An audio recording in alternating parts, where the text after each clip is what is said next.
Took some time off my grind, wasn't feeling myself. I'm the best year round from the 1st to the 12th. Killing off all the snakes like the mamba himself. Not listening to no cap, it's just bad for your health. Oh, you don't listen to me? Guess what, I'm back, season 3? I was dearly departed, but now that I'm back, I mean, let's get it started. No cap is my masterpiece, I am the artist. I rock a QC tape and I always mob it. You don't listen to no cap, is you stupid or you deaf? Every single beat is cooked, you could come call me the chef. I don't care about your Instagram, we want money and respect. Hit them with a full court press, then another Euro step. QC crew flowing the best, since a youngin' I can rap. Come on the show and you better not cap, huh? Oh shit. Oh, there you go. Nah, I swear recording. I don't give a fuck. Oh my god.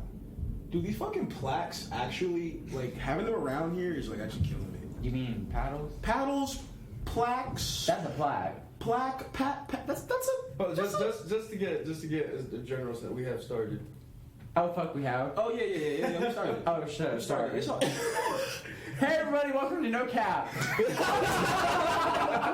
Cap. Yes, that's staying. Yes. Yo, what the fuck? Get out. Yo, Joseph, come here. God, come here, baby. If you want to get there, No way. Come on in, dog. How you doing? What's up, yo? You want to be in a podcast, man? Yeah, of course. Welcome. No cap season 1. Season 3. Season 3, baby. We are on season 3. That shit crazy. So I how remember many episodes we looking at per season? Well, let's think about it. This is season 3. I started last summer. Mm-hmm. So, that's a great fucking start. Shit. See, I had... 3 seasons in less than a year. Yeah. And it's actually been pretty significant, too. Like, I've had... The first season was, like, 7 episodes. I had, like, close to, like, 9 last year. This year, I'm trying to do 15, you know? I've been, like, changing, like, everything up. Like, doing new things. So, it hasn't just been straight, like, interviews and stuff like I have been doing. Like, I've been so many other things. Like, I've... My boy, he's like, yo, man, start recording your conversations you have, right? So I take my iPhone all the time. That sounds like some Fed shit. No. He was like dead ass. Because we used to have some crazy conversations, right? And talk about everything: sports, politics, society, all that kind of shit, right? And we did it. And I was like, you know what? This sounds good. I was listening to it. I was like, this is some of the best content I've ever done. Because you think about it, what I have been doing is like taking a mic out, telling everybody, oh, yo, we're gonna have this conversation and we're gonna talk about this. I ask questions and all that kind of stuff, and I'm like, dude, this is season 3, and honestly, the amount of fucks I don't give right now is just on another level. Yeah. No, I don't blame you. No, for Like you started out like Gail Kim, and now you're finding yourself. Yeah, like people been like, yo, man, you need to be more like Dane, and I'm like, yeah, you're right, because I can't continuously like be like, I got you, Matt wants the Nick. Joseph also wants something. But here's the thing. You get the most genuine conversations out of just, like, putting shit down and just, like, we just start talking, though. Yeah, exactly. It's, like, the most genuine stuff, though. Like, when you go into the podcast thinking, like, oh, I'm going to record a podcast, compared to when you are just having a conversation, you get into more detail and get deeper into the conversation than you were. Me and you was doing that yesterday. Yeah, and that shit was fire. I keep telling people, man, like, I don't understand, like, this podcast shit, I have people ask me, Matt asked me, I have a boy at home ask me, I have a boy at home wants to do a weed podcast. I'm like, dude, that's great. That's perfect. Do it. Just do it. Matt was thinking about doing a podcast. I'm like, do it. I've been thinking about this since, like, I'd probably say senior year of high school. It's like, oh, I want to do podcasts and everything. And all freshman year of college, I was thinking about, oh, what am I going to name it? What am I going to do this? All that. And I'm like, just do it. Yeah, so one thing, I was talking about this joint yesterday. Nobody better steal my idea either. I'm going to start reviewing Nick on TikTok. That shit would be fire. Yeah, all the different flavors of the Nick that I be getting, which is like once every 2 days, 3 days. Just review that shit and get hell views. Yo, if you understand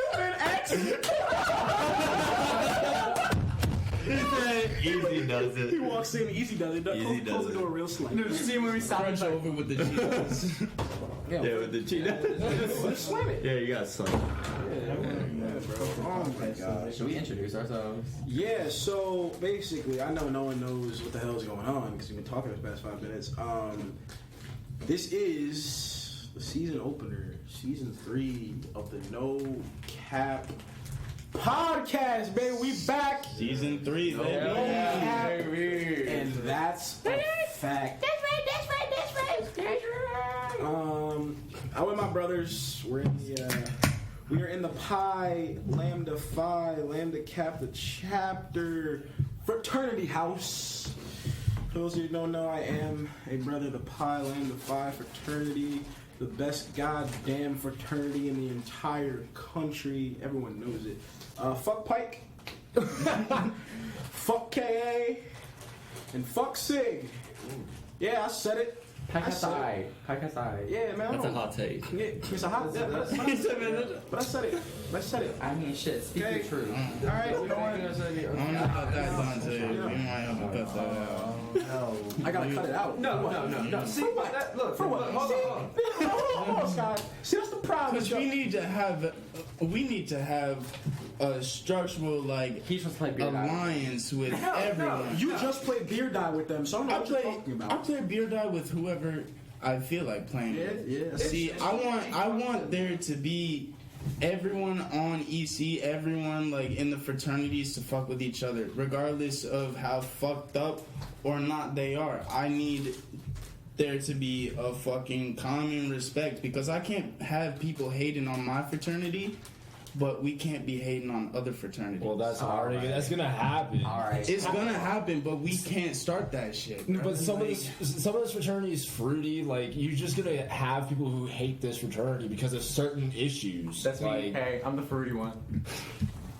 But they're gonna have issues with us just because they have certain beliefs, and we're gonna have issues with them because we have certain beliefs too. And it's just because of a personal preference thing, not just because we don't find them good people. It's just because we have a preference of who we hang out with. It's just not them. Yeah, but we can't go around saying fuck a certain group of people based on them just being in that group. But you know what I'm saying? Racist though, Fuck racist. On God, fuck racist. But Pike has done things that are not. But there are also some people in Pike that aren't shitty people. Yeah, that's true for every fraternity. Exactly. That's why we can't be saying fuck certain organizations. But when you have people in certain organizations who do things that represent the whole organization, that reflects back on the whole organization, not just those few people, and that's where you get the issue.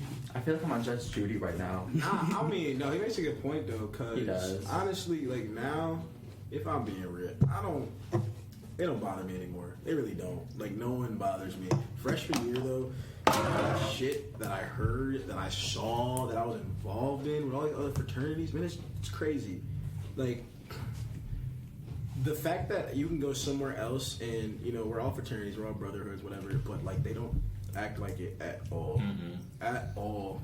Too many brothers in other fraternities hate each other. Yeah, some of them That just hate, people. Yeah. People within their brotherhood, which is kind of fucked. That doesn't have to defeat the whole purpose of brotherhood. Exactly, Each other, fuck with each other, be family, and that just doesn't happen in other fraternities. But there's 20 some odd people in this fraternity, and if I hated any one of y'all, I would not be here right now. Yeah, exactly. I cannot say that there's anybody I hate in this fraternity, anybody I dislike in this fraternity.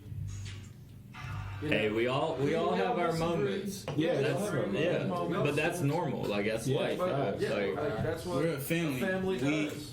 We take our downfalls and we fucking come together as a family and try to fucking I think the family is built through pledging though. That is true. Pledging is hard. It's not easy in the least bit. Shit, I know. Y'all know. We all know. We've been. Except y'all. Except y'all, the listeners. Y'all don't even know how hard it is to be here right now. But it's fucking worth it. Oh, it's so worth it. I think one of the main things people never understood with fraternities was because they heard everything about hazing. Everything's hazing. Oh, heard they make you drink. They make you do this, make you do that. To be honest with you, no one made me do anything while I was here. I did it free will. The option was always open to leave. I could have been I'm out. I don't want to do this anymore. Free to leave. Yeah, free to leave. Free to leave. And there are certain times like, hey man, you could walk out the door anytime you want to. We're not keeping you here. You know, and that's one of those things you don't get anywhere else. You know, the fact that people care. They're like, hey man, if you really don't want to do this, you're gone. You can leave, but we're gonna stop fucking with you. Because I know a couple kids that want to rush. They're like, can't do it. I'm out. Moving on. But that's how it is. But that's gonna be a topic of discussion throughout. I'd say, but how that's like pledging. It really shows you like what kind of life you want to live. Do you want to be the person that starts something and not finish it? Fucking quit. Yeah, be a fucking quitter. Do you want to be a quitter? I've never quit anything in my life. Or do you want to finish the shit that you started? Exactly. Finishing the shit I started sounds a lot better than wasting time and quitting. I know it. That's my thing, bro. X, what the fuck? Why are you standing? Do you not see that shit? He just lit up his fucking like. You're just standing over there like a crack pipe. I don't see the problem. Alright. Alright. So we're here. Let's start with our topic. We out here. Matt finally spoke. Oh shit, Matt, you're alive? Did we even introduce? Yo, Matt, Should we still introduce? We're supposed to introduce ourselves. And then we got hold on. Matt was over here though, like head in his hands, like he had been going through some shit. Like his girl just broke up with him. Well, he is certified. He said he's ready to speak. He said he's certified lover boy, ready to speak his mind. Oh, he's sorry. Girl, you a lesbian? Me too. All right, y'all. So, for our listeners out there, like I said, we out here in the pilot and the file in the chapter. POP. PLP. Yo, you know how it is. You know how it is, man. PLP hold it down. Shout out EOP for real. Shout out EOP. Hold it down. If y'all didn't know, EOP. if y'all didn't know what EOP means, it means the elimination of prejudice. Yeah, we don't. That's our philanthropy here. And we stand by that shit. Stand by that. If you ain't for all and with all, and They we get ain't the with you, fuck get the out. fuck out. We don't fuck with you. But I'm here with all my brothers. Well, some of my brothers.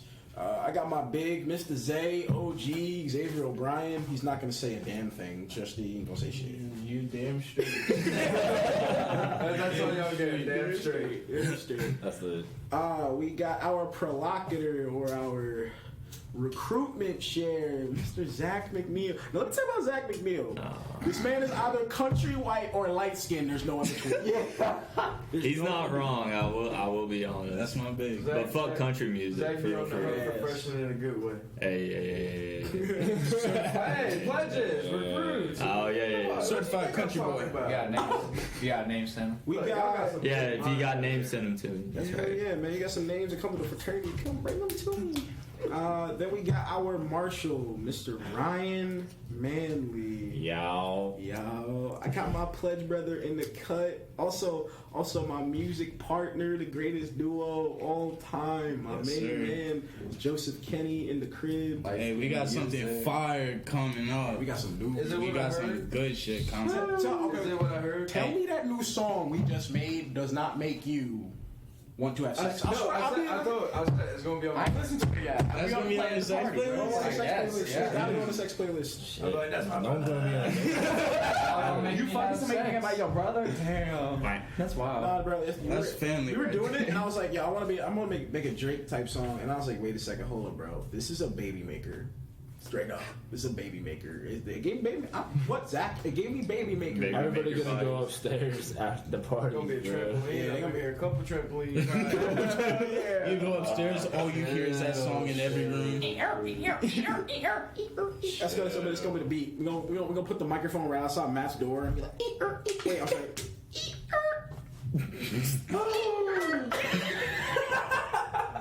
Yo. Now he's doing the deep strokes. It's fine. We got it. No. He's like Drake. He's slow stroke king, right? Jesus. Who's next? Sorry. We got my other brother in the cut. Matt Osejo, also a Lakers fan. What's good? All right, no. LeBron James. And then we also have our current chaplain, hopefully future El Presidente, Hunter Bohan. Hello. Damn, that's big shoes to fill. Yeah, Fuck. bro. Hello, everybody. You can do it. And then we have our other black guy. No. Other one, bro. Other one. Hey, I was with the other black guy before. You're like the third black guy. Damn. Yeah, you're the guy. Damn. Oh shit! No. Skylar Fry, everybody. Skylar Fry, also a Jersey head, of course. Snaps up for the Jersey heads, bro. If you got tweets, send them to me. Yeah, this man likes tweeds, My bro. PO boxes. Hey man, I don't know. I don't know how you drink tweeds, but that's on you, bro. Aren't you drinking one right now? That's besides the point. That's besides the point. I'm thirsty. Hold up. We know. You don't hear stuff 24/7. God. Relax. He do be. He do be. All right. She's cute though. We ain't gonna say nothing. Pillow talking. Pillow talk. I do not pillow talk. No, I'm just out here. I'm out here. Why do you want FaceTime Did he for 16 hours out of the day? I know for real. 16. Have Yeah, you you never sleep the other heard eight. that Drake song "Fake Love"? Do you fall asleep on FaceTime with her? I know you fall asleep on FaceTime on her. That's besides. Oh,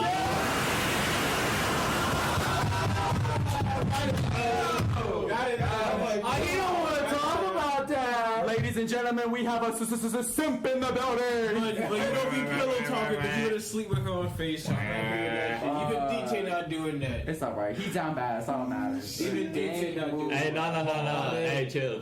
He care about her. That's true. That's what he said. That's what he said. That's why y'all twins, man. That's crazy. Y'all both. Yeah, that's right. That's twins. That's twins. In Damn the club. straight. Damn straight. Yes, Damn sir. straight. All right. So let's get into it. Frat life. Shit. Something most think they know about it, but they don't know. They don't understand. The things that we go through, the things that we do. The things that we stand for. It ain't just partying and drinking and doing drugs and all that other kind of stuff. Like, it's a lot deep. What the fuck are y'all doing, bro? Over here doing weird ass hand motions and shit. Man, he's trying to be serious right now. Yeah, I'm like trying to get some serious shit. Y'all over here clowning. Jesus. Nah, but so we're in a fraternity. Obviously, there's a lot of things that we go through and that we do. I just wanted to open up the floor for discussion and be like, why did you even decide to rush? Not even just piling into fire. Well, that's a deeper topic. But why did you want to be in a fraternity? I think Scott should start this one. The connections. No. Well, I came into college, like, I had no intention of joining a fraternity. Like, in my eyes, like, I looked at it as if I was my own person and it's just not for me. But, I mean, just getting around and hang around the guys and get to know them, it's like,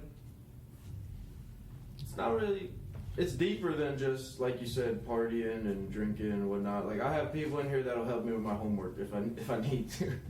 Yeah. I've had this man sitting next to me fucking wake me up for class when I'm knocked out. Y'all ain't wake your pledge brother up this morning. Yes, I have. Because he was up all night playing 2K22 like a fiend. No, he needs we're at the point where you still get two unexcused apps. So if you want to use that, that's on him. Yeah. You got it. First week of school, that's kind of hard though, man. Hey, man. 2K is not that bad this year. Don't skip school. Go to class. You were the last one to be saying that shit. That's why I'm saying it now. I'm proud of you. No cap. The growth that I've witnessed from you, Skylar Fry. Gotta take one day off. I went from not reading to skimming. Shit, yo, Ryan, you knew you wanted to rush here before I did. Yeah. I wasn't even hanging out here freshman year like you were. So my dad was actually in a frat. Yeah. So, like, my godfather is one of my dad's frat brothers. So, like, the fact that my dad's, like, fraternity brothers were still in his life, 20, 30 years later is, like, something I really wanted. And Pylam just kind of showed up on my radar. I grew up in a town that was super white as shit. And I didn't want to be any part of any fraternity that wasn't like for the quality of all, because like the place I grew up in was just so. No other words. Just, Long Island, baby. Yeah, but it's just like this place is home, and that's what I needed. Long Island, So- land of the iced tea. Yes, sir. But you can't say like half the towns on Long Island, bro. It's because Long Island is irrelevant. Shut the fuck up, Joseph. You're from fucking Albany. Albany, you don't count. You don't count, bro. It's the capital of New York, bro. You don't count, bro. It is the New York City on Long Island. That's New Yorkers. Get the fuck out of here, upstate motherfucker. Get the fuck out of here. It's the capital. You don't even have no fucking accent. Get the fuck out of here. Not in New York. If you don't got no accent, get the fuck out of here. I wish y'all could see the fucking neck. My baby. Ow! I'm in the middle of this right now. I know you feel You in a New Yorker sandwich. New Yorker sandwich. Alright. You in a bacon, egg, and What's cheese. this right now? Taylor ham or fucking whatever. Pork roll? Pork roll.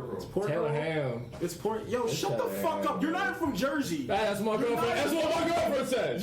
Your girlfriend is from North Jersey. All them rich ass motherfuckers, fuck them. Are you from Jersey, Whoa, though? are you saying fuck his? Whoa. Whoa. My bad. Is your girl from Bergen County?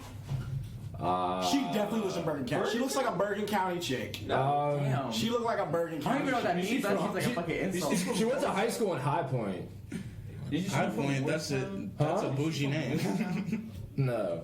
She lives in Lincoln Park right now. Yeah, it's Okay. no, that's Union. Like the It's band. in Union County. But she grew up in High Point. I don't know what High Point is. It's like right on the edge of New Jersey and Whatever, New North York. Jersey, bitch. Who's coming in now? Mikey Fresh dropping off the food. As you should.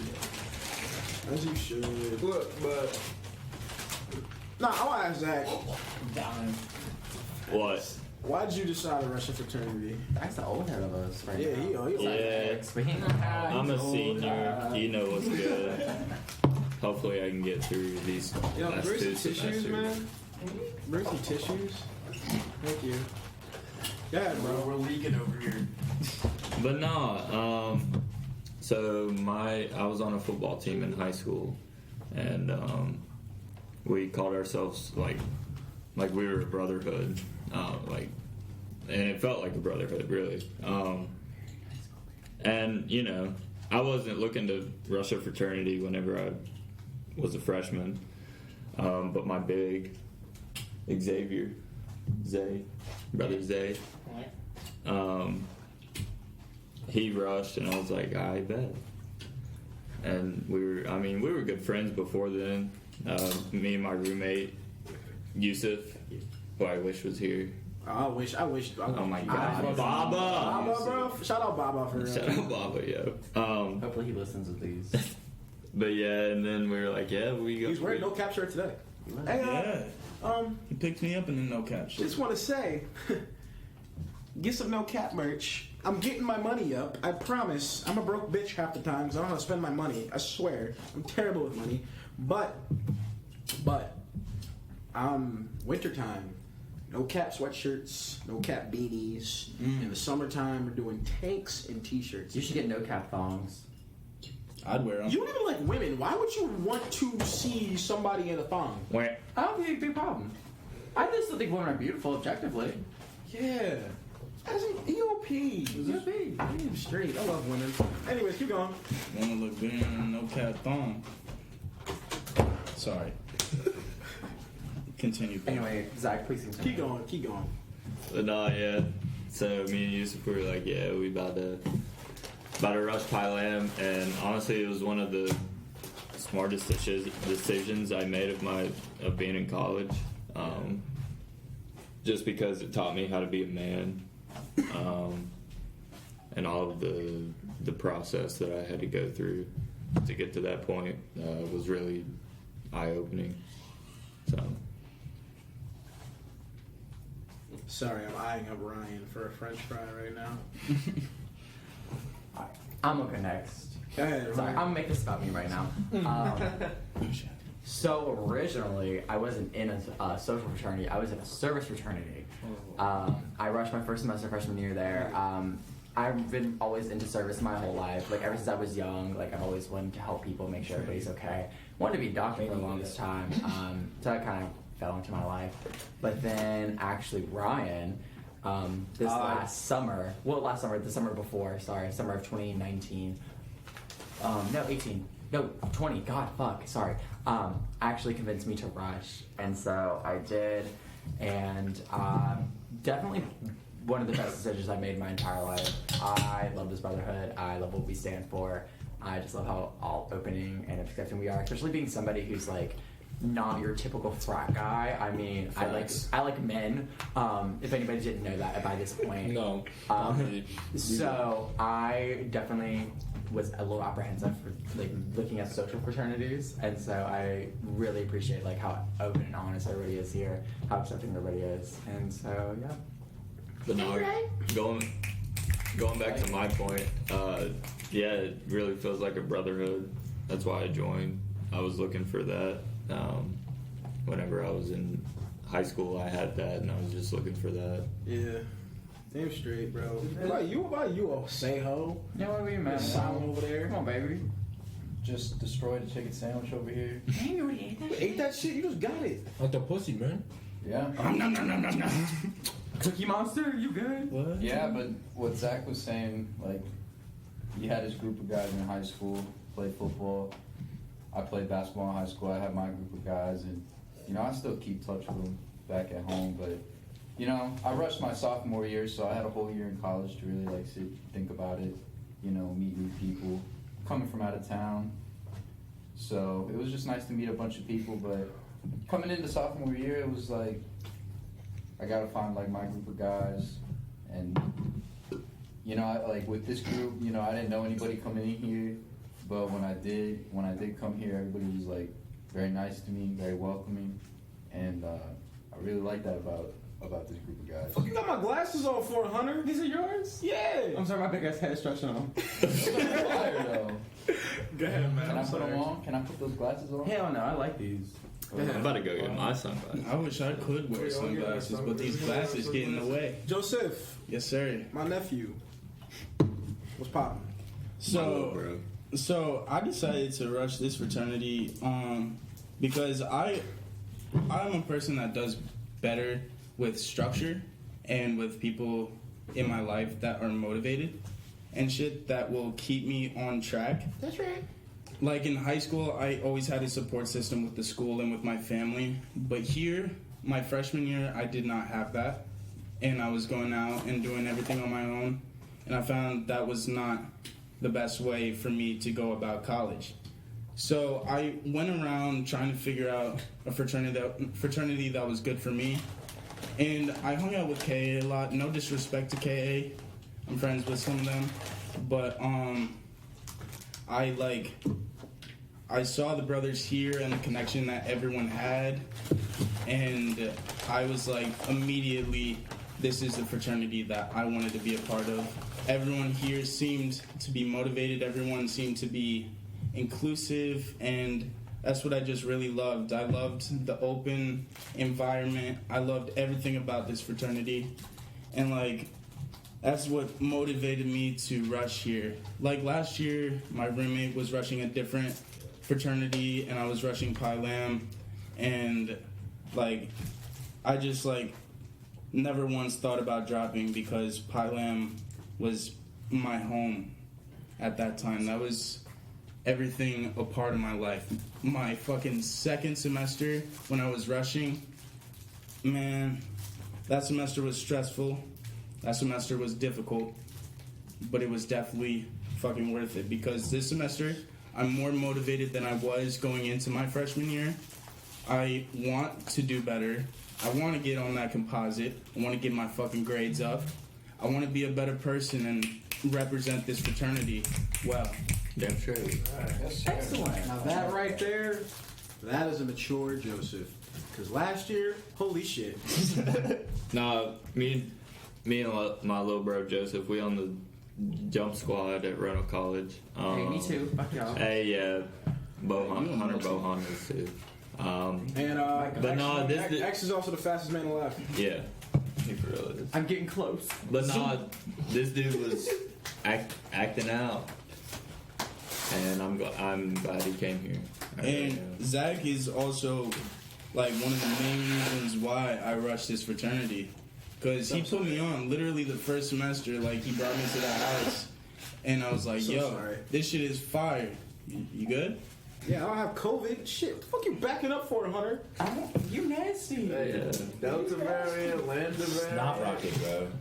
Delta variant, the Kappa variant, the Pi, Lambda variant, Phi variant. Hey, what you mean Pi Lambda variant? We ain't got no variant. We ain't got no variant. We ain't got COVID. Fuck you mean? Yeah, not a fucking Variant of fraternity, bro. We are at no COVID But zone. look.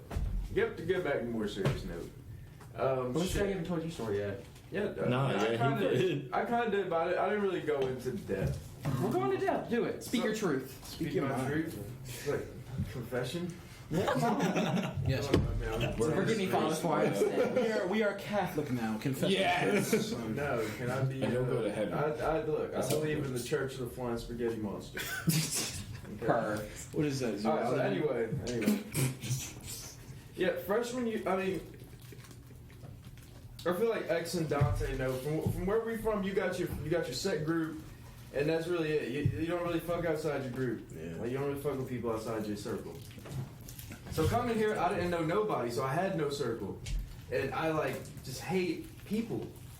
I am not a people person. They be like that. I'm not a people person. I do not like people. If I don't know you, I will not speak to you. I will not acknowledge you. Like, boom. It was like so bad that like into my second semester of freshman year, I would not even fucking go to the dining hall because I just hated being around people.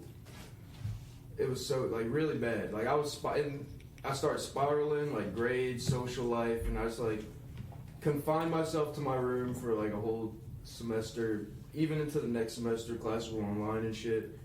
Confined myself to my room, skipping meals, just like fucking living a whole unhealthy lifestyle, physically, mentally. It's like Facts. That mental shit, man. For yeah, real, like dude. I mean, That's even worse than physical sometimes. Yeah. yeah, it really is. Like that shit will fuck you up. It will.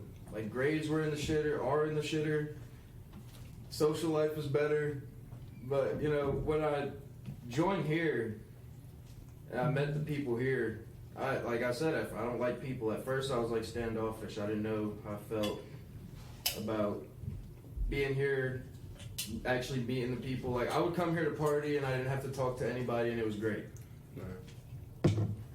So, getting to actually know the guys, I was a little standoffish at first, but it's like so welcoming. Like you cannot, you're not gonna last like that for long. Eventually, you're gonna open up to these people.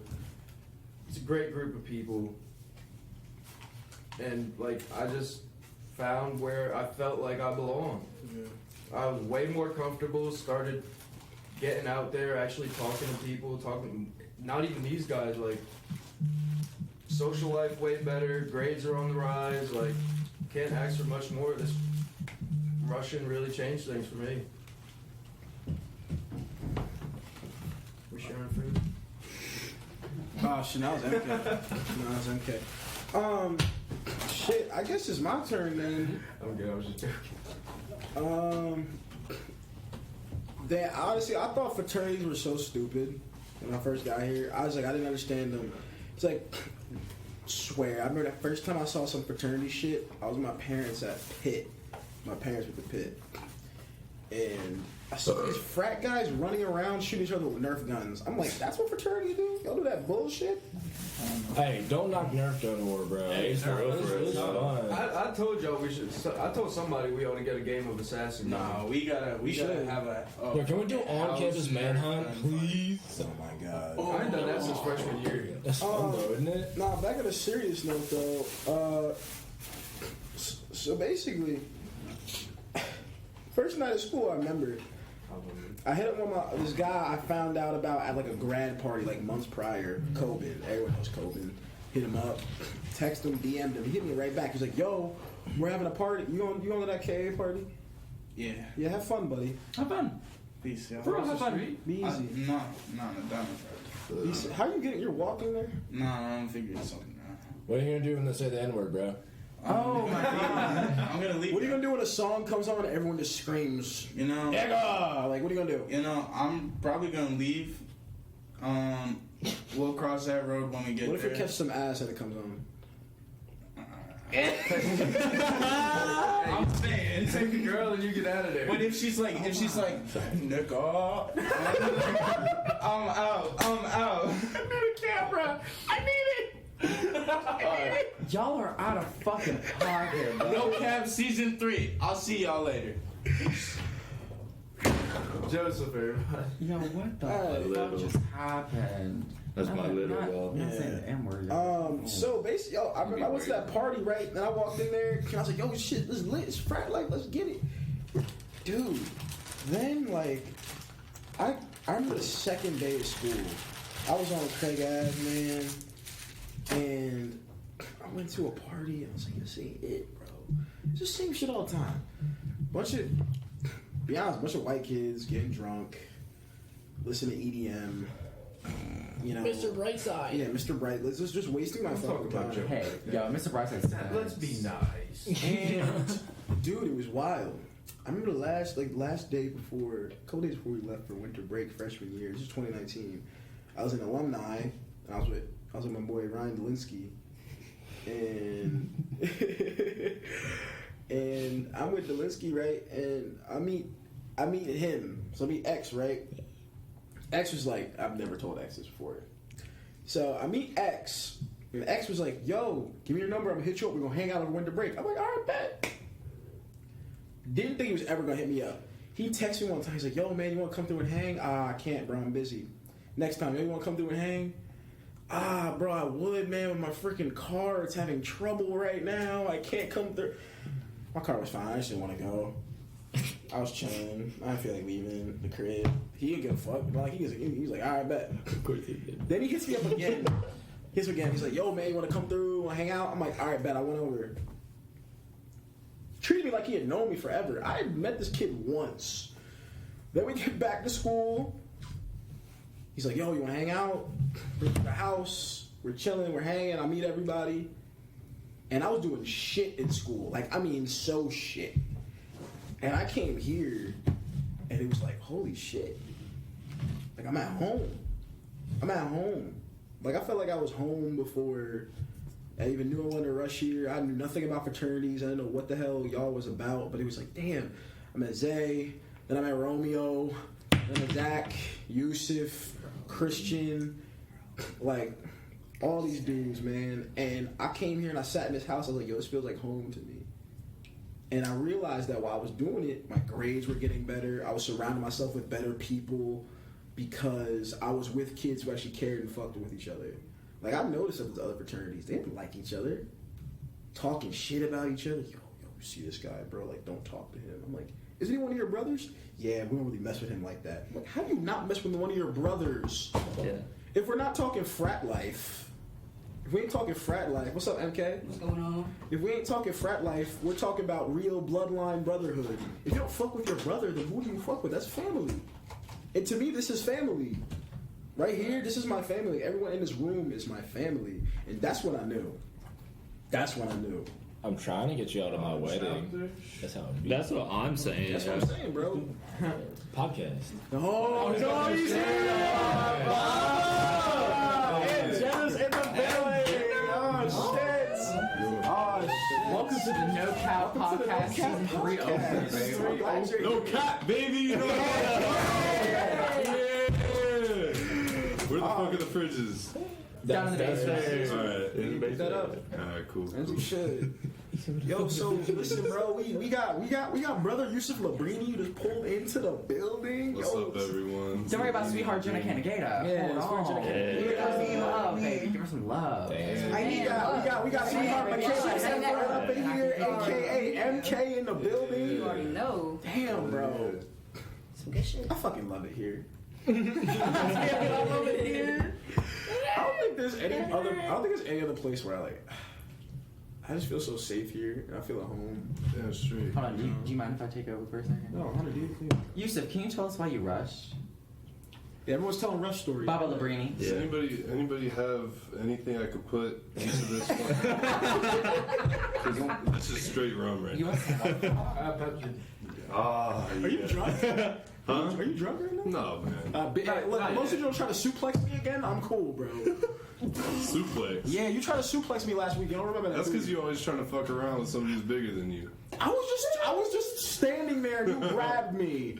Anyway, Yes, you said please. why I rush? Yeah, why you rush? Why'd you rush? Because I was rooming with this motherfucker. My brother Zachary McNeil. And, Baba, yeah, aka Yusuf. yeah, That's my boy. We went to the smoker together, and we just chilled a lot at the house. It was back when I smoked a lot, and then we went to the smoker, and after that we were like, "Fuck yeah, dude, we're gonna fucking rush this shit." We took a shot together. Hell yeah, we did. Hell yeah. We were like, yeah, let's take a shot. Yeah, Bet. but yeah, why I rushed this fraternity was because of their philanthropy, the elimination of prejudice. Reggie in the building. EOP, baby. Reggie's our frat cat. If anybody wants to know. EOP. It's like a lion or something. Nah, that motherfucker machete. He's been killing my allergies, so keep away from me. Machete? I was originally not a frat boy. I'm sure everybody had that thought. They all thought that they weren't gonna rush a fraternity. Oh yeah. That's right. Fraternities were cool. I'm the only one. Yeah. True. Our fraternities were full of a bunch of fuck boys and shit. And then I came to Pile Am and I was like, holy shit. They're full of fuck boys. Yeah. He saw me. He said, "Oh, X is a fuckboy now. Might as well be a fuckboy That's what I'm too." saying. Dog, you know, crazy thing is, I didn't even know I was going. I really did not even know I was gonna rush until probably last January. I said I was, but I needed him to convince me. I was You were like, just I trying don't to know. hype us all up. I didn't know if it was it. I didn't know if it was legit. I was like, damn, do I really want to go back and rush a fraternity? Like, I've heard so many bad things about frat life and all that kind of stuff, but then I came back and I was like, nah, this is exactly where I'm supposed to be. Yeah, it's not bad until you live it. Or it's bad until you live it. Yeah. Yeah. That's kind of like the thought process that I had about like sorority and frat and stuff like that. But then Yeah. like once I got to know y'all, and I was like, well, this whole entire frat's like the trap team, damn near. And the other friends that I have made, I was like, this is like really a place I can call my family. I was like, I gotta be involved, and I was trying to figure out how to get involved. Damn straight. There we go. Oh yeah, if you don't want to know why we snapping so much, so we snap over here at Poly and Defy. We don't clap. Yeah, we don't We're professional with it. You know what I'm saying? I mean, shit. Like MK, you too, bro. Like you're not a brother. You're a sweetheart of my pledge class. Damn straight. But you wish you was a good. Shout out to my boy Ken. She's our sweetheart, but she ain't here right now. It's alright. But that's what I'm saying. Like we just treat everyone like family. There's not a single person that ever comes in this house and feels like they're not one of us. Or not wanted. They're not wanted. Yeah. Like if you're not wanted, you wouldn't be here. You're not wanted, you'll know. That's another great thing about this house. Like We will tell you. They tell We will tell you. what it is and what it ain't, and that's what I like. Don't beat around the bush and then be like, I mean, nah. If you don't want me here, tell me so I can leave. I got other plans. It's okay. Now, one thing I was always thinking about is EOP. Like that's our philanthropy, elimination of prejudice. I kind of want to know like what that means to everybody individually. You know. Because, like, EOP, Jenna, you do not need a cat. You don't need a cat. You don't need it. Don't say it. I need you to pop out of my relationship real quick. I need a cat. It's either a cat or a baby. Jenna over here holding Reggie's like, Hey, why not both? we need one right now. I need one. Like, I'm so happy right now. No. No. He said no. You can take allergy medicine. Get a puppy. I mean, you do grow. I want to hear this guy. I'm allergic to cats. Yeah, no. That thing has been killing me. You have a hairless cat. I want to rub it with coconut oil. Dude, that is the most disgusting thing you've ever You rub hairless with coconut oil. For good skin? But that's not hairless, Keep it though. moisturized. But if I want a hairless cat, I have to get. You got some weird interests. Right. She just wants a cat. I want a cat. But I want a cat and he's allergic. And you want to rub that wrinkly vagina with coconut oil? Yes. What? Is that what you do? No, so what? Hey. Shout out to Summer's Eve. That bump of your pH. Back to the real shit. Back to the real shit. Yo, P. Back to the real shit. Oh boy. Ryan, I'm gonna ask you first, since you were the one who really knew that you wanted to rush a fraternity for everybody else. What personally does EOP mean to you? Shit. For me, EOP really just means that everyone has what they want, everyone's happy, and it's equal happiness and equitable happiness for everyone. It's like I don't believe in like as long as you're happy, that's all you need in life. You can be poor and still be happy, and unfortunately, that's the way it is. That minorities are part of the poorer population, but like as long as you're happy, that's what EOP means to me. But I would like to fix every gap, every fucking gap that white people have made. I would love to fix it, but that's a longer process. I feel you on that, man. I usually go last, but I mean EOP with me, I didn't even know that was our philanthropy until I started rushing, and you know, being a black kid who like lived in a predominantly white neighborhood, man. Look at this man, Baba holding Reggie. Yeah. With his allergies. Look at the way he allergies. Oh my god. He's such a sweet kid. Where? Like, you can't hate Reggie. Hello, allergies? Hey, see my nephew. I think this entire room has ADHD. You're big on the fact. No, back to the real shit. I mean, EOP means everything to me because, you know, like I said, growing up in like a all white neighborhood. Come here, Reggie. I got you now because you about to be treating. Yo, it was so hard trying to like find my place, find myself, and like figuring out what I wanted to do with my life because I always felt like out of place all the time. I never really knew what it was like to be part of a legitimate family outside of my own because I didn't have that. And, you know, once I got here, I didn't have that either. And I saw all these different people, all these different demographics. When you grow up in a multicultural environment, right, you see so many different people. Like, I grew up around Indian kids, white kids, black kids, all this kind of stuff. But it was still predominantly white. And when you grow up in that environment, when it's run by white people and all that kind of stuff, you're kind of consumed by it. And you don't know what it's like to be engulfed with other people. Like, there were gay kids in my school. I was never friends with any gay kids because I was so confined to who I was, which was basketball. And now, like, Hunter Bohan's one of my besties, man. I fucking love this motherfucker. Yeah, I'm not gonna lie, I made fun of the blue-haired people in high school. Hell yeah, bro. I made fun of everybody in high school. But the funny thing is, you don't get it until you get to know those people.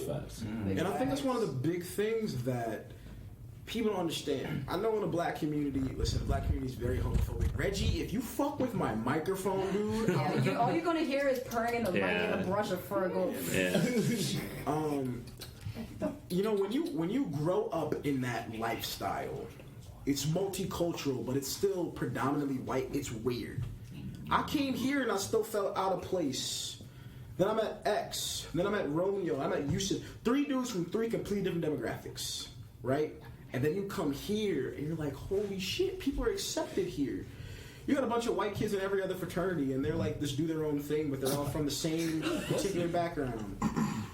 And then I come here and we have gay people, we have black people, Hispanic people, white people, and that to me is what our country should truly be like. I kind of piggyback off that. Go ahead, bro. So, like, when you were saying that that you don't really get it until you get to know them, I think that is the biggest problem with, like, prejudice. You have your nails painted? I've never seen you with your nails painted. Oh, shit, give me some.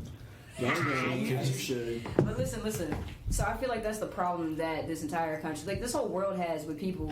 You know what I'm saying? Like I think that's a way you can eliminate a lot of like racism and prejudice is by getting to know these different cultures and like these different demographics.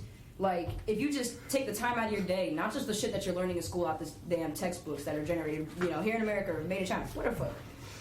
All right, if you take your time to really get to know the culture, like go to the locals, ask them like what does they do around here, like what is like ask them about their history, why it is, why did this happen, why do you guys do the things that you do, like teach me, educate me. You want to be educated, you don't want to sit there and be arrogant and then sit there and misunderstand. So people who misunderstand, predominantly white people, this happens with them a lot.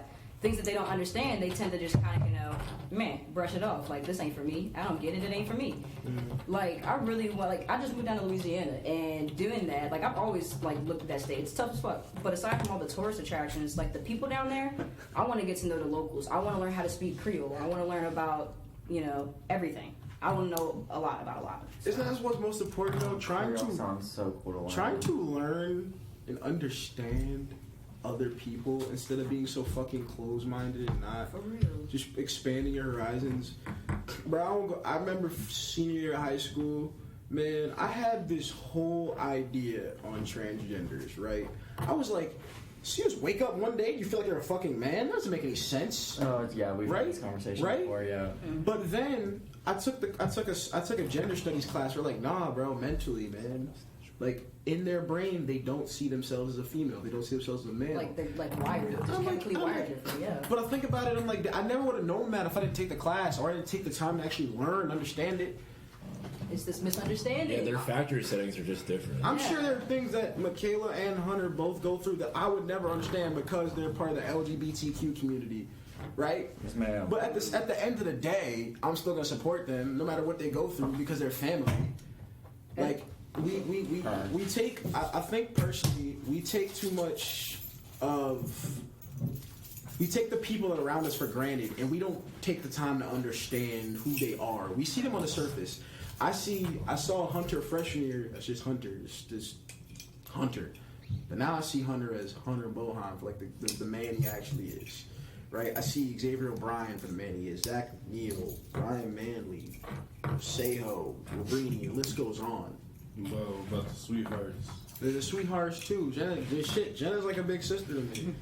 Those are friends. Michaela's alright, I guess. Yeah, nah. Michaela, MK a little sister to me. She know that shit. She know that shit. Like, that's what I'm saying, bro. Like, EOP is not just about, like, just kicking out prejudice, because there's gonna be prejudice anywhere we go. Yeah. But it's understanding other people. Mm-hmm. Like, you can say elimination of prejudice all you want to. Oh, I don't mess with prejudice. I don't mess with prejudice. Okay, but are you taking the time to understand other people? Because even though sometimes I get mad at some of the things that white people get away with or all that kind of stuff, I take the time to understand them, because not all white people are the same. Right? Zach?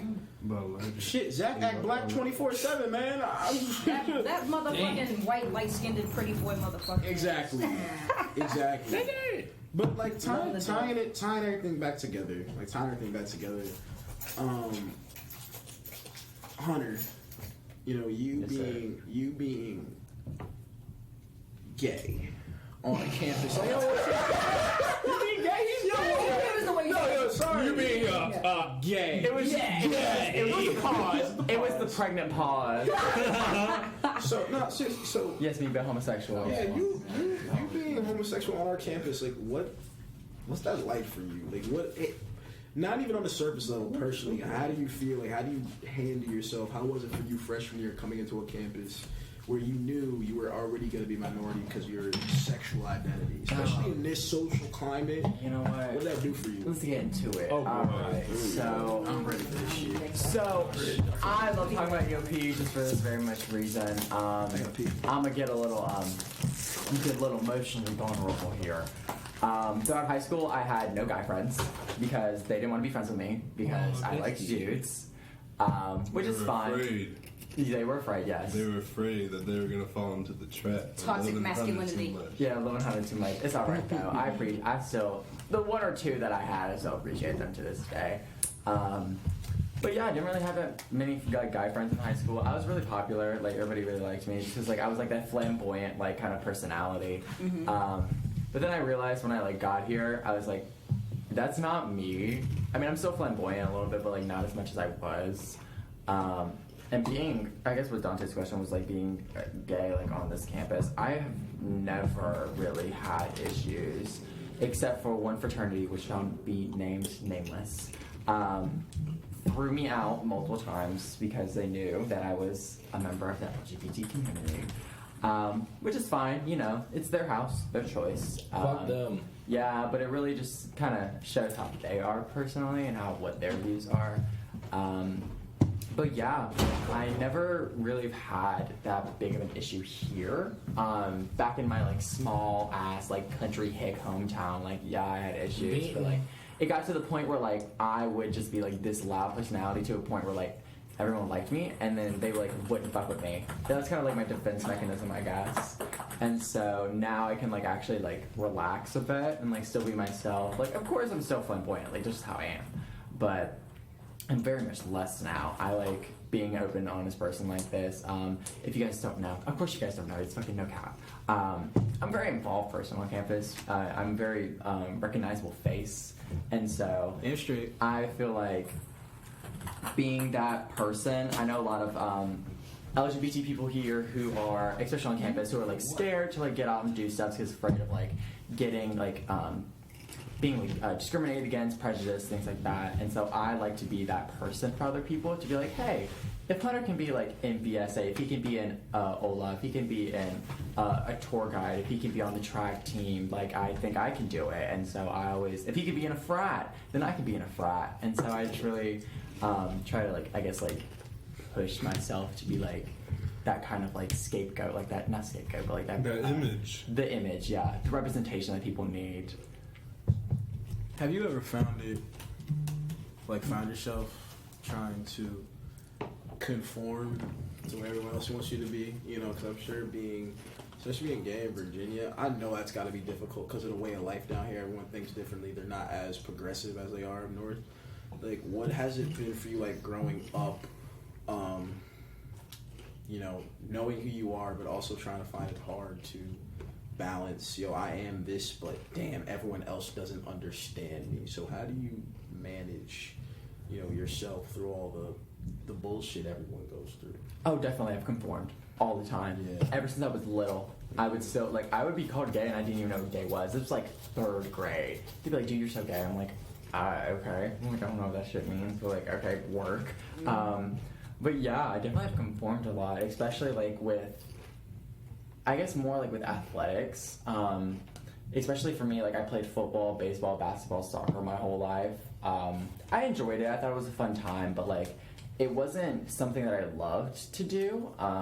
But like I did it because it like appeased my parents, it appeased my friends. Like, oh, if I do this, then like I can be like friends with people. Like I have a group of people that I can like hang out with, stuff like that.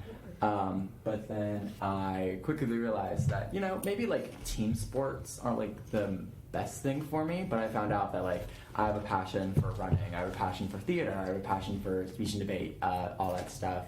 So was track with that outlet for you?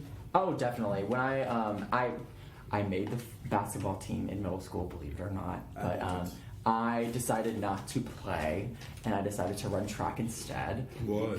Because my one good friend at the time, who I've known for my entire life, didn't make the basketball team, and he was like, hey, let's run track together. I'm like, yeah, sure, I'm down. He's actually on the track team now. So, I always, a little shout out to Grayson Cornett. I'll always be thankful for him a little bit in my heart, but still. Yeah, I really fell in love with it. I actually ran distance to start off with. I ran like mile, 2 mile, 800, like all that shit. And then I quickly realized like that's just not for me. Let me ask you this. Yeah, what's up? Do you have any gay family members? I do not. Close? No, not so. Never sold. Like, dude, when you were going through stuff, who did you talk to? Because I know you were going through some stuff, Like, who did you go to and it was like, damn, I don't know what to think. Like, this is me, but I ain't got no one else to turn to. Myself. I have a lot of, like, inner self-reflection. It is really hard. In the fucking alphabet soup community, that's what I say, because I'll be stumbling over them letters. It's alright. Alphabet Mafia. Yeah, the alphabet mafia. Alphabet I like mafia. Alphabet mafia, baby. Hey man, listen. All right, there's political correctness. All right, we gotta be. I'm part of it too. Alphabet mafia. Let's get it. We gotta be cognizant of all the other listeners. They might get offended. I don't give a fuck. Yeah, don't we know you don't go. Okay, go. But listen. Like growing up, I knew exactly what Hunter was talking about. Like it was a point in time. Like I came out the pussy to be in the pussy. I'm sorry. It just is what it is. Damn straight, baby. So. I love you. My mom, like the way my entire family was set up. My dad's side, like then they probably figured it out by making assumptions and whatnot. My dad might have figured it out. Who knows? He's an alcoholic and a pothead. He don't figure shit out. He's an airhead. But her? I haven't told him yet. I don't think he really deserves to know because he doesn't make the effort to be in my life, so I'm not really worried about that. But my mom, on the other hand, she, like, the way, it wasn't her fault, because, you know, it's never really nobody's fault, the way they act and whatnot, but, like, it's the way they're brought up, the way they're raised. So the way she was raised, she grew up in a Mennonite church, and they are damn near Amish, highly against that, right? So I think it was my sophomore year in high school when she found out that I was gay. My little sister accidentally ratted me out because she didn't think that that was something that you'd keep to yourself. She's near here too, but it's okay. So she still loves you. It's like, no, I love that little girl to death. But she found out, and I honestly thought I was gonna get kicked out the house. We got into a whole screaming match back and forth, and I finally told her, I was like, well, if you can't accept me for the way that I am, then I don't need to be here. And it shut her up quick. Like, she just stopped, and I was like, and I went to my room, of course, cried my eyes out like a little bitch. But Lord have mercy. But yeah, that shit's just hard, and it was for the longest, like all the way throughout, like preschool, elementary, middle, high school. Well, not throughout high school, but I was always trying to like conform to society, you know, be what other people wanted me to be. I always tried my hardest. I still have that problem. I try my hardest to live up to other people's expectations and not really like do me and know who I am. You know, I'm still kind of bless you, Bless you. still kind of struggling with that, but Sorry, I got cut in. it's a process. Dance in his feels. Get over it. Sorry, can I cut in real quick? Sorry, I have to say what you said. First off, thank you for sharing that. That was very brave of you. Which, like, that makes me, yes, SZN3. But that makes me, like, so sad because I had the exact opposite experience. I first came out to my older brother and now his wife. They were completely accepting. I went to my dad. Well, I didn't went to my dad. I went to my then stepmom. And then I, like, did it. And she was like, okay, let's go to your dad. Like, did it. I didn't come out to my mom. I was 15 at that time. I didn't come out to my mom until I was 18. Because I think it's how you know, like, mamas. Those are, that's the person you want to, like, have the opinion of the best. My brother didn't care. He don't give two shits about nothing for real. My little sister was so excited. She always get excited every time I meet somebody new or something. She's like, oh my God, who is she? Like, she's so supportive. My mom now is really supportive. Like, anybody who makes me happy, she likes them, makes them happy. Like, people, like... Fuck with your mom, heavy. Yes, like, even my friends, like, as soon as she, like, finds out I made a new friend or something like that, and I'm like, oh, I really, like, mess with them, whatever, I'll tell her about them. She'll be like, oh, love them like my own. I like mom. Yes. Okay. But here's my little coming out story to my mother because I think it's fucking hilarious. Oh, Jesus. My mother and I have been best friends ever since I was born. I was first child, like, besties. And so, like, inseparable. I love my mama. And so, her opinion was always the most important to me. I always wanted her to, like, accept me, be all of that stuff. Like, star athlete, star student, star just all-around kid. Like, she loved me. She would have loved me if I was, like, a C student, didn't play sports, and just, like, dicked around. She still would have loved me. But I was, a junior in high school, and I was going to prom, and I had a boyfriend at the time. And so I didn't know how to tell my mom that I had a boyfriend that I was taking to prom. And so I, like, went up to her one day, and I was like, hey, Mom, like, I just want to let you know, like, I'm going to prom with a guy, like, he's my boyfriend, I'm gay, blah, blah, blah. And you know what my mother said to me? She said, Hunter, I don't give a fuck. Can you please go get my KFC? Snaps from Miss Tammy. Snaps from Miss Tammy. Yes, Miss Tammy. Hey, man. Yes, Yeah, I'm in my feels. Fuck it. Go for it, Dane. I feel y'all. Get on your Marvel Strip shit. Let's go. Yeah. I'm not coming out. I'm not gay. Snap for Dante to coming out! Yeah. The whole closet for Dante. You're stupid. It was glass. It was glass. Dude, I grew up in this environment, right, where everyone's accepting. Like, I never, not ever once in my life did I ever think like, oh, yo, I'm black, I'm different. Because I grew up in, like, when you're a kid, my dad always messages to me. He's like, yo, man, when you get older, no one thinks you're cute anymore. I mean, I was in intermediate school or middle school, and my dad was like, yo, man, no one's gonna think you're cute after a while. All these people that you're friends with, all these parents that like you, all these kids, like, eventually they're gonna realize you're different. And I know what the fuck this dude was talking about. I was like, what are you talking about? I'm different. You know, I'm not like everybody else. No one thinks you're cute anymore. He wasn't saying it for the fact that people looking at me don't think I'm cute anymore. What he was saying was, you're different. You're going to understand when you mature and you grow up in an environment that people are going to see you differently. It took me the longest time to realize I was black. Like, seriously. I realize that more now than ever. I sit in class and I'm like, well, I'm different. I go to restaurants. It's like, yo, we're one of the only ones in there.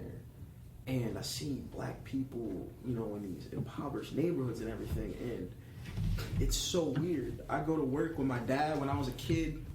And he worked in East Orange, New Jersey, where he's from. He's born in Newark, lived there for a while. Then he ended up moving to East Orange. That's where he ended up working. Yo, man. Dude, I didn't get it. I saw what these other kids were going through, and I'm like, yo, my lifestyle is completely different. These kids are struggling to eat, struggling to get clothes on their back, struggling to understand basic mathematics and literacy. And I'm over here just thriving and chilling. I'm like, yeah, bro, I'm living the best life, man. This is how it's supposed to be. And realizing you're different in an environment where you're supposed to feel accepted is one of the hardest fucking things to understand. It's a struggle every single day. You talk about conforming and trying to be something different for somebody else. That's all I did in high school. Sometimes I was trying to be the funny kid. I was trying to be the class clown. Sometimes, and then people would see me be like I am now, speaking my mind, being open and honest. Or like, oh shit, yo, Dante's actually smart. He actually has intelligence. Yeah, no shit, motherfucker. I'm smart and I'm intelligent. But sometimes it's hard for me to put that out there because I don't know what to say. Do I say things to please this person or that person? Or do I just always be myself and be comfortable with being like, I'm Dante, I am who I am? And sorry, I'm gonna get academic on you guys because I found this to be really interesting because I really love African American like culture and literature. So W.E. Du Bois actually developed something called the double consciousness. W.E.B. Du Bois, yes. And so he basically stated that people. He basically stated that people who are black have these two consciousness. One of them is how they act around like their black friends or black society, and who else they act around with like the white society in order to conform. And so they always have that internal struggle of always like having those two different personalities and those two different subconsciouses. You can really see that, especially like when people. I know when I'm like just sitting there, I'm like the only white person in the room, like I'm observing, and I'm like, oh, okay, like these like Dante X like act a little different around. Like other people of color than like me, stuff like that. And so I think it's just like, I find it interesting. I think it's like, and I find it so sad because I don't want people to like think that way. And I don't want people to just basically ultimately like have to decide like what conscience that they should use for the rest of their life in order to like conform. Have you seen that movie? That movie. Brother Sky. About... What? Brother Sky Fry in the building. Yeah, He back from the dead. He back from the dead. Have you seen that movie? Jesus, what's in it? It's about the white dude, the black dude who uses the white voice, and he works for his company, and he like works his way to the top. Oh, you got y'all gotta know what I'm talking about. Are you like the Invisible Man? Because no. He's like sorry to bother you or something like that. Something like that. Yeah, he's like a community service rep or something like that. But he puts on his white voice. Yeah, he's going to phone. And then that's how he works his way up. They had an episode about that in Big Mouth. Y'all seen that episode? Yeah, the code switching. They call it code switching. He literally like But I'll be real. Around y'all, I'm me. Y'all know that. I'm me 100%. But sometimes when I'm like with my white friends, I do act a little bit differently just because like I'm just conforming. Just straight up conforming. It's like a subconscious thing. I have to act a little bit differently, and then when I'm with like my black friends, and I can kind of just be more relaxed and chill. But I got to a point where I was trying to act black instead of just being me. I'm not like Sky. You from Plainfield? You know. So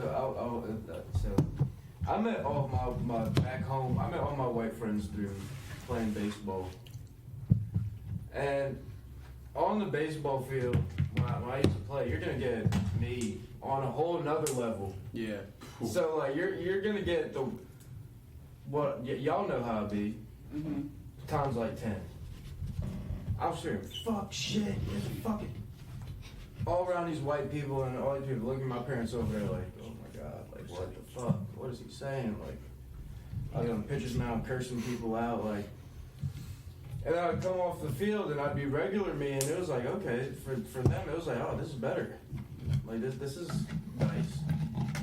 And so I really never had to switch up the way I acted. Right.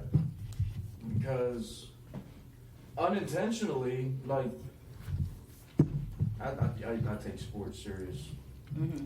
Yeah, people have their game phase. You're one way on the court, and then you're different off the court. I feel you. See, when I was in high school, man, I won't lie. I apologize to all my teammates. I was a fucking ass.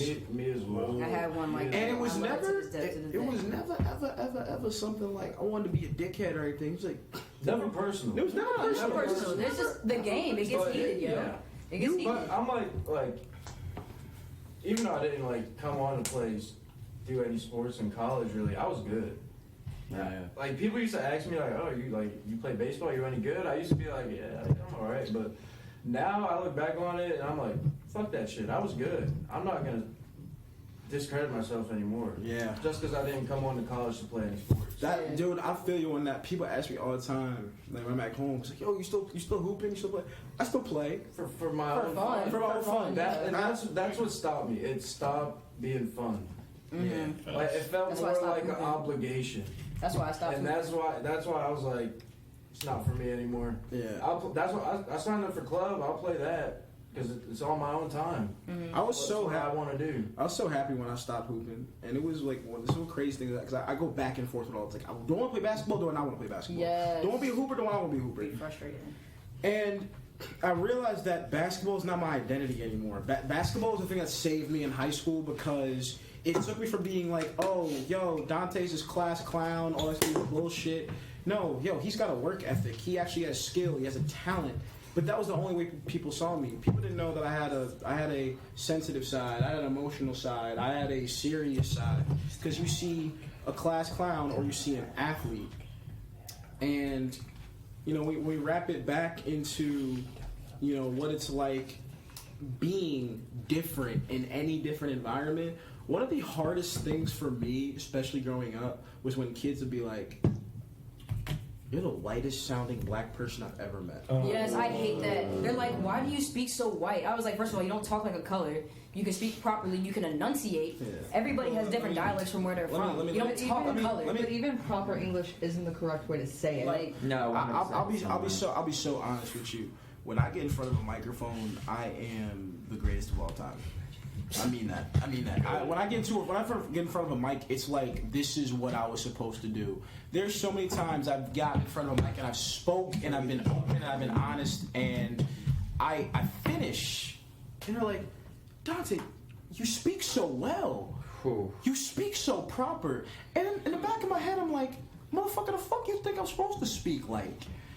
Sometimes I really think I'm supposed to be in the street like, "Yo, what's good, my nigga? How you doing, bro? My fucking pants hanging down, you know what I'm saying? Nigga, like, yo, we out here at the club, for me, nigga, you know what I'm saying?" I don't they really see the color of your skin and assume that you talk a certain way. Like, just the way like that you talk. I'm like, what? No, I speak like where I'm from. And I've been all over the place. I haven't been in one spot for way too long. So, like, you'll hear different things come out of me. Like, go ahead. Yeah, actually, hold on, Hunter. I want to hear Ryan. Go ahead, man. Because I be real with you.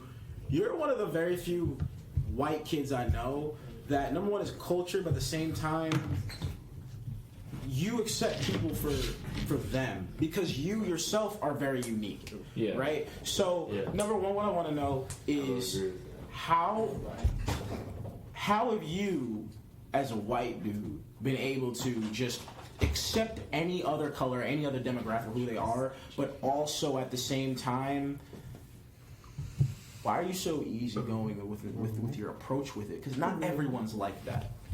So, to be honest, before I came to college, I had no idea what anybody went through. I had no idea about the world. My entire town was a bubble.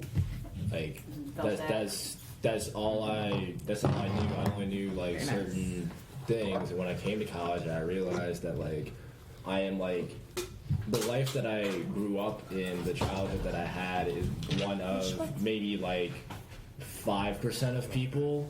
The majority of America does not have the childhood that I grew up with.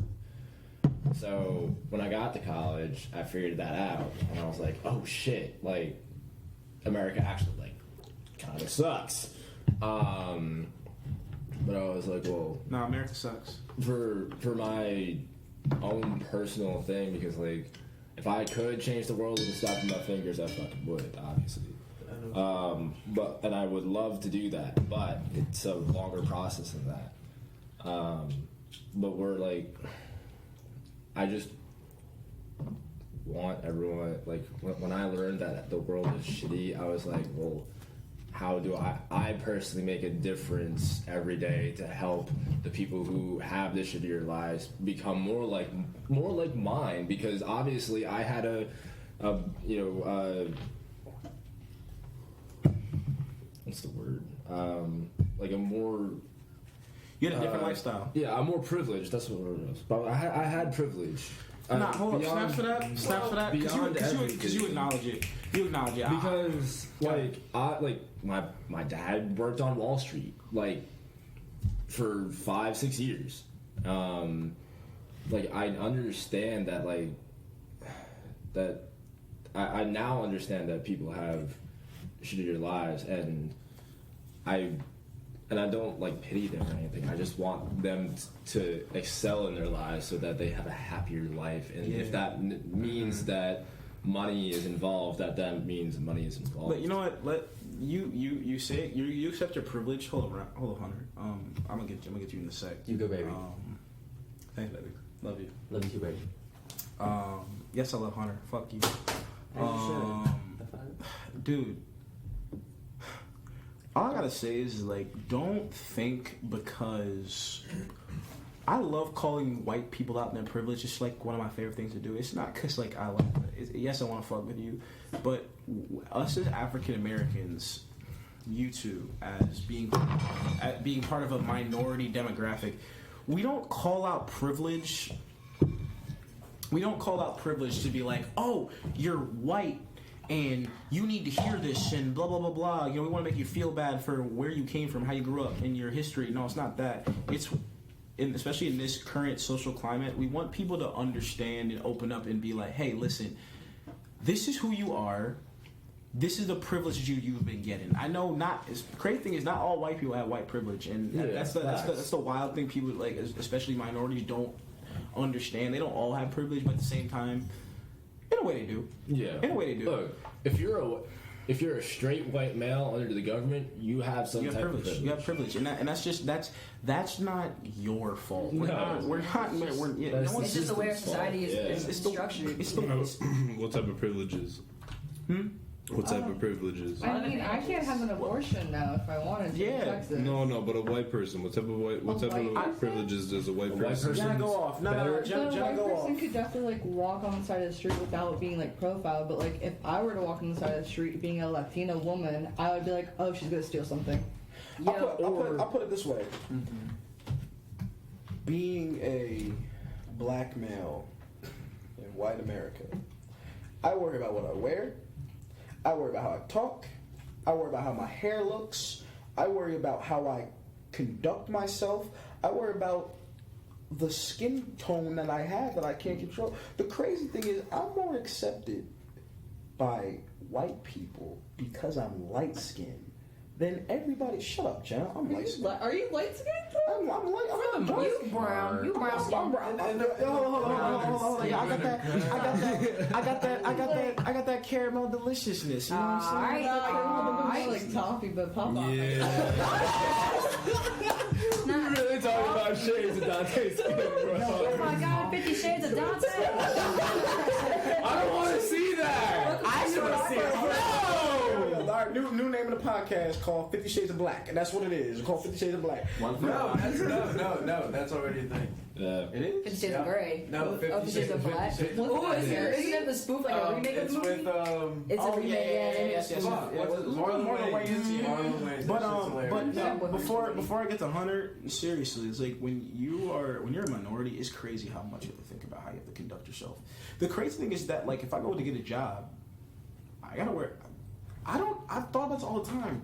Cutting my hair. I don't want to cut my hair because, like, I don't want my hair anymore. It's like, shit, if I'm gonna get a job, do I need like a clean cut? Do I need a fade? Can I keep my twist? Can I keep my braids? Because if they look at me it's like, oh, he must be from the hood. Not knowing I have a high school education, not knowing I'm almost gonna have a college education, not knowing that when I'm in a professional situation, I can conduct and handle myself to the highest of standards. But it's because of your hair that you can't do the A lot same of thing. a lot of black women that lose their jobs for wearing their like natural hair. Can I be completely honest? Yeah. Look, I may be from Plainville, right? But like that's like the fucking ghetto. But I ain't gonna lie to nobody. I'm from the fucking burbs. I live in the suburbs, but I guess like that, living there or whatever. I do not give a fuck about what no white people, no anybody think As you about should. shit that I do. As you should, yeah. Like honestly, maybe I did at one point. Were you always like that though, or did you just have a moment where you're like, you know what, I just gotta be me?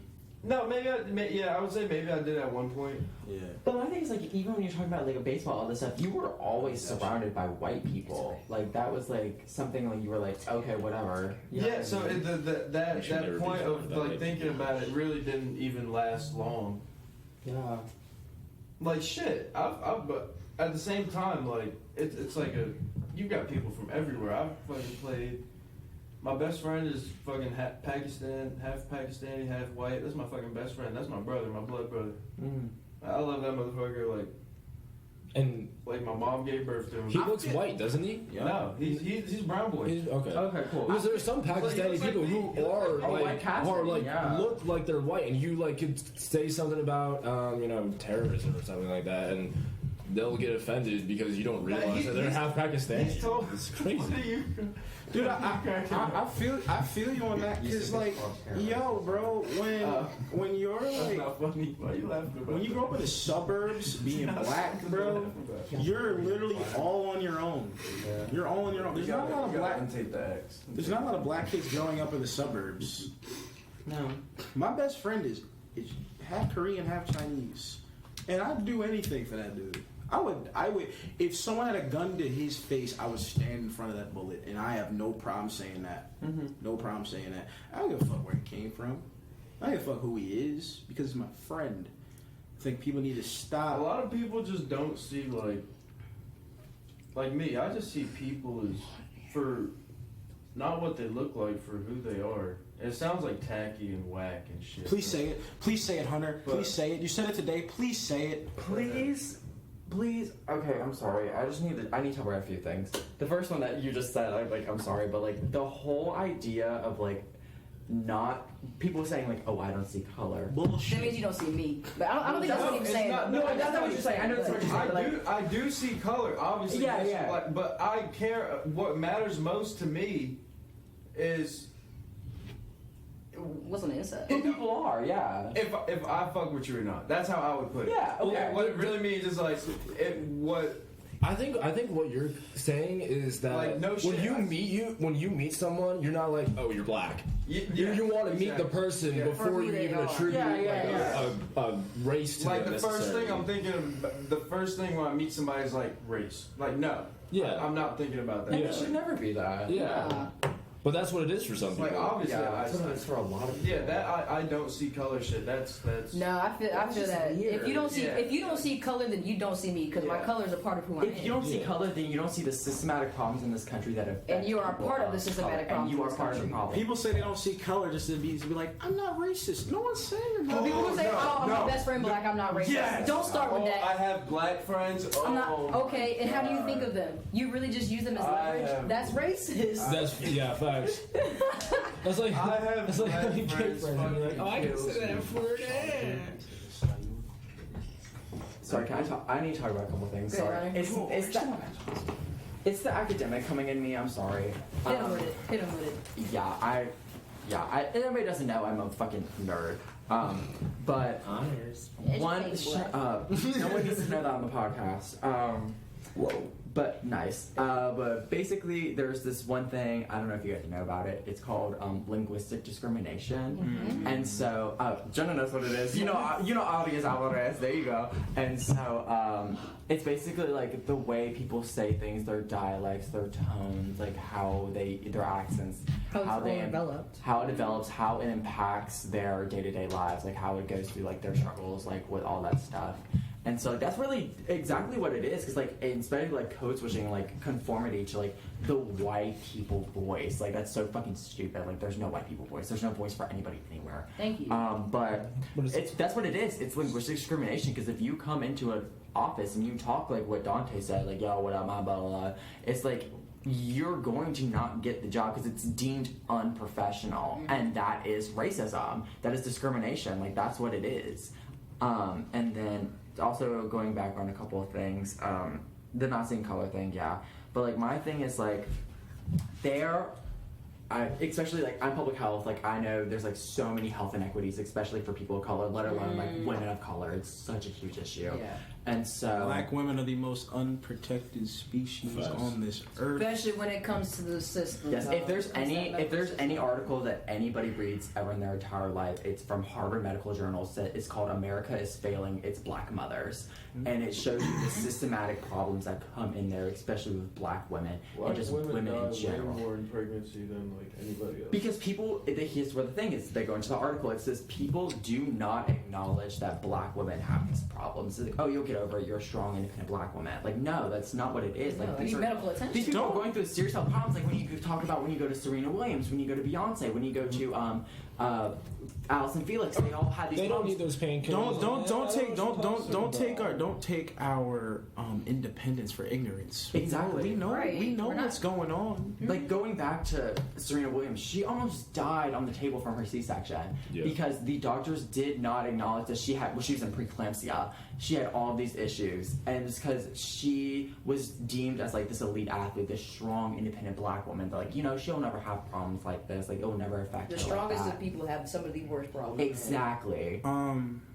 Sadly, my computer's about to die. I don't know where the hell my charger is, but you know, every time I do like an episode where it's like something like this, I like to, you know, do a little closing thing, you know, my little spiel as I usually do. You know, it's a crazy world we live in, right? We deal with a lot of things: race, identity, sexual identity, racial identity, all that kind of stuff. But when we're able to come together, different demographics, no matter where you're from, white, Black, Middle Eastern, from the islands, doesn't matter because I'm not Middle Eastern, damn it.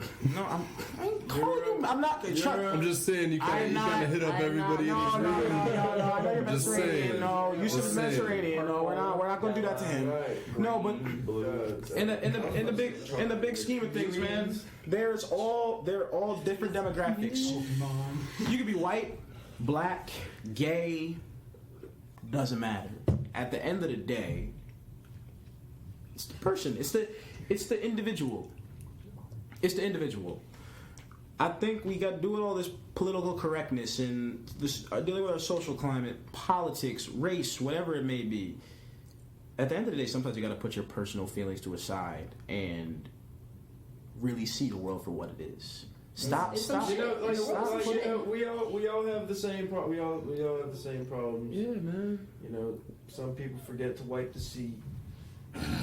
Jesus. That's a first world problem. That's an all-world problem, bro. Look, just You remember. can't say we all have the same problems and then say first world problem. We all been through it. Yeah. We all been through it. You gotta take a Duke and there's piss on the seat. We all been through it. Just remember the wipe. Just finish your damn closing. Yeah, man. We've all had to wipe. But this guy, we all have to you wipe. know, I appreciate every single person I come into contact with that's able to teach me, that's able to allow me to learn different ways of life, and they bring me into their own personal life and also accept me for being who I am.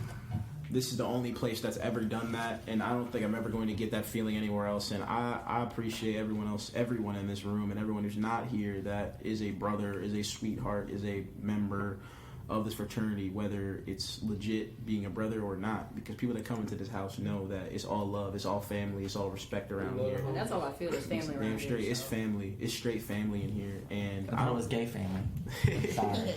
But I just want to thank. Oh no, you know you're the closest gay family I got. It's crazy. Damn, for real. I just want to shout out everybody who was here Matt, I didn't even realize he fucking left. When did he leave? He did. I want to say thank you to Matt, Ryan, Hunter, MK, Yusuf, Zach, Zay, Jenna, Sky.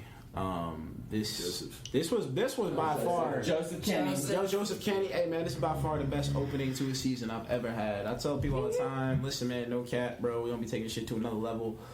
Eventually, I will be on YouTube. People don't understand. I'm very, very, very, very focused right now. School and the podcast. I'm trying to make this thing bigger. I want to be one of the most famous people in the entire world, not for some bullshit dance I do on TikTok or saying something dumb on Snapchat. No, I want people to understand that I am. I'm famous for being me, you know. So I want to thank everyone for being out here. Season 3, we back. No cap. That's a fact. Let's get it in, baby. I'll see y'all next time. Yeah. We out. QC. Y'all know who the fuck this is. My Nick stick just died. And if y'all don't know, that's tragic. It's time to know. Hey. I know I sound sexy on this beat.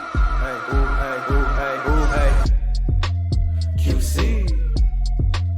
KZ. QC. KZ. QC.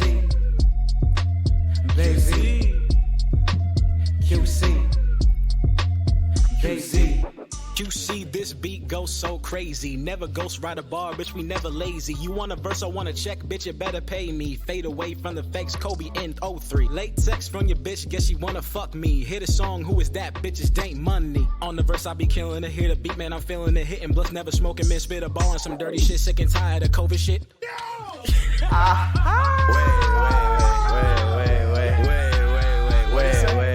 What'd he say? What'd he say? That I'm flowing with shit, kid always on the home and shit. I'm on other than knowing shit. Your bitch loving the motion. She want the way, so I give it the ocean dick. I'm beside in the way I'm stroking new ties while I'm flowing, bitch. Who that? QC? You know? Booty? Now she gon' fuck on me? And she's white. Oh my god, yes. Wait a minute, you're drenched in fucking coochie sweat? Wait. Oh. It's the kid wildin' out, but he always getting played. Party just got jumping with a QC stay. Bitches ride the wave just like my face. Thinking she was different, these hoes be lame. White girls do cane, brown girls boot thing. Need that ass real fat, booty bounce NBA. Never broke what I say, make moves all day. Mama always pray, but these beats still get slain. QC came now to change the game. These rappers know names like who AK. Hey yo, X out for the track. Yeah, it's OG. Bitches know me. About the closest shit like Kobe. Dunk on your hoe like Phoebe.